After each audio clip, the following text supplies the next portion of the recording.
Our next speaker, under whose leadership Sri Lanka experienced tremendous growth and who initiated many of the flagship projects that now bear fruition, is none other than the Honorable Mahinda Rajapaksa, Prime Minister of the Democratic Socialist Republic of Sri Lanka. We are delighted to welcome the Honorable Mahinda Rajapaksa. I won. ආයෝජන මණ්ඩලය කොළඹ කොටස් වෙළඳපොළ සහ ලංකා වාණිජ මණ්ඩලයේ සභාපතිවරුනි මිත්‍රවරුනි ආයෝජන මණ්ඩලය කොළඹ කොටස් වෙළඳපොළ සහ ලංකා වාණිජ මණ්ඩලය යන ආයතන එකමුතුව සංවිධානය කර ඇති අන්තර්ජාලය ඔස්සේ සිදු කෙරෙන මෙම සංසදයට සහභාගී වීමට ලැබීම අපට මහත් සතුටක්. ඒ ඉතා කාලෝචි පියවරක් වශයෙන් අපි දකිනවා. 2006 සිට 2014 දක්වා වසර 9 කාලය තුළදී අප රට සංවර්ධනය වූ වේගය පිළිබඳව ඔබතුමන්ලා හොඳින් දන්නවා. ඒ කාලයේදී විවිධ අභියෝග මැද්දේ වුවත් ශ්‍රී ලංකාවේ දළදේශීය නිෂ්පාදිතය ඇමරිකානු ඩොලර් බිලියන 24 සිට බිලියන 79 දක්වා ඉතා සීග්‍රීන් වැඩි කරගන්නට අපිට හැකි වුණා.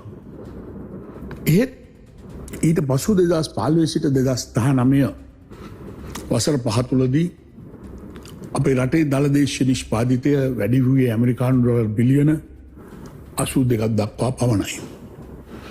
ඒ නිසා අපේ රටේ ආර්ථික ප්‍රතිලාභ වර්ධනය වීම අඩාල වුණා. අලුත් ව්‍යාපෘතීන් ආරම්භ කිරීම නතර වුණා.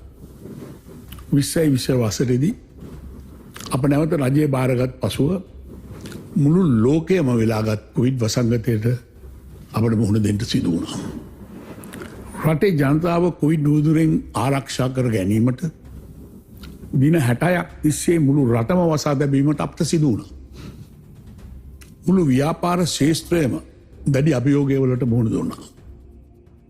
ඒ බලපෑම් නිසා මුළු ලෝකෙම සිදු වූ ආකාරයට අප රටද පසුබෑමකට ලක්වෙමින් 2020 වසරේදී 3.6%කින් ආර්ථිකය සංකෝචනය වුණා. ඒ නිසා අපේ රටේ දළදේශීය නිෂ්පාදිතය ඇමරිකානු ඩොලර් බිලියන 80 දක්වා අඩු වුණා. එසේ වුණත් ජන ජීවිතය සතුටුදායක මට්ටමක අකණ්ඩව පවත්වාගෙන යාමට අප රජයට හැකි වුණා. මිත්‍රවරුනි, රටක් හැටියට මෙම බැරෑරුම් තත්ත්වයට දිගින් දිගටම මුහුණ දෙමින් අප රට නැවතත් කඩිසර වැඩමීමක් බවට පත් කරන්න අපට දැන් අවශ්‍යයි.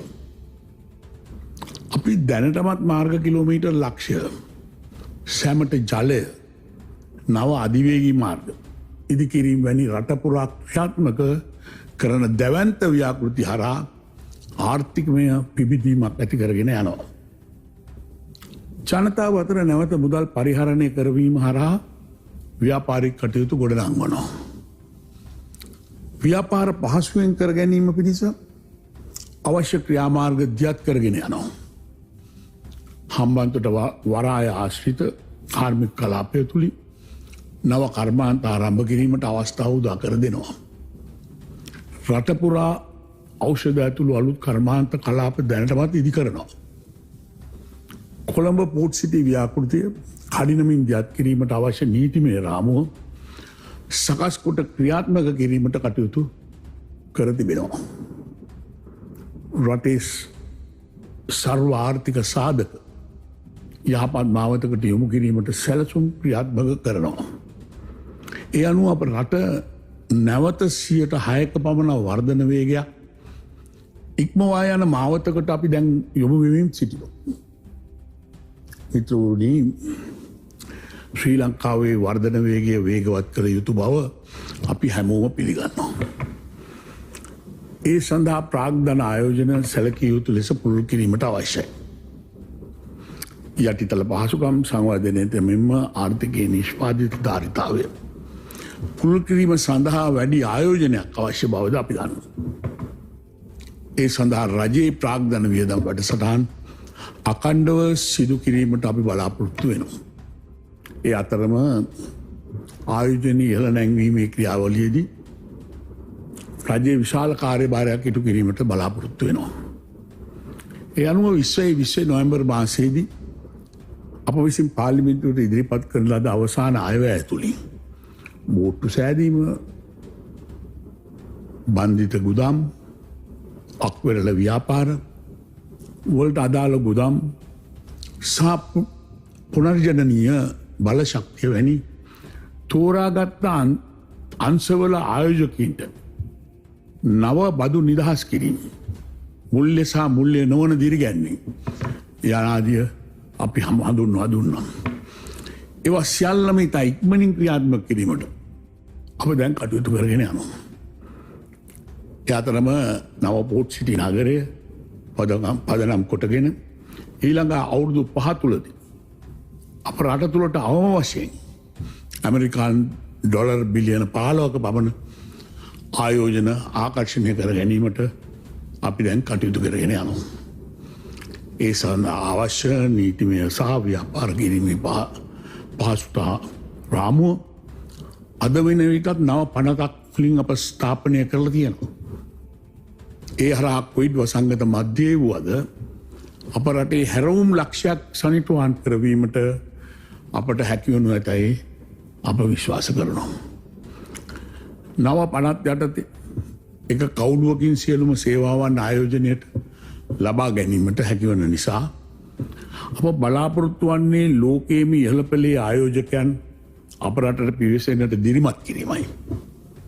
මිත්‍රවරුනි, වර්තමානයේදී ණය ගන්නවා වෙනුවට ණය නොවන විදේශ විනිමය ගලායම් අපි ඉලක්ක කළ යුතුයි. ඒ සඳහා විවිධ මෙවලම් සහ වැඩසටහන් අපි ක්‍රියාත්මක කළ යුතුයි. මේවා අතරකින් පෞද්ගලික කොටස්, ප්‍රයිවට් ඉක්විටි, අලවිය කොටස් වෙළඳපොලේ ලයිස්තුගත සුරකින්පත්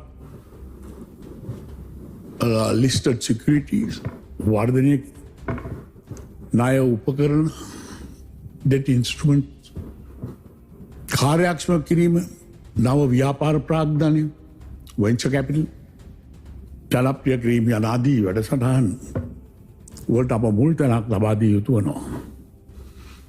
ඒ වෙනුවෙන් නව ව්‍යාපාර සඳහා විදේශිකයන් කෙරෙන ආයෝජන සඳහා පසුබිම් අපි දැනටමත් සකස් කරමින් සිටිනවා.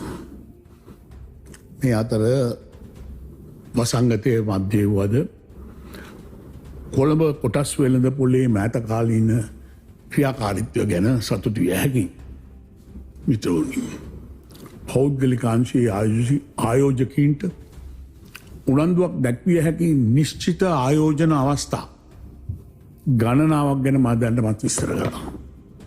ඒවයි බොහොමයක් ආයෝජන සමුළුව තුළ ඉස්මතු කෙරෙන බවත් මට පෙන්වනවා.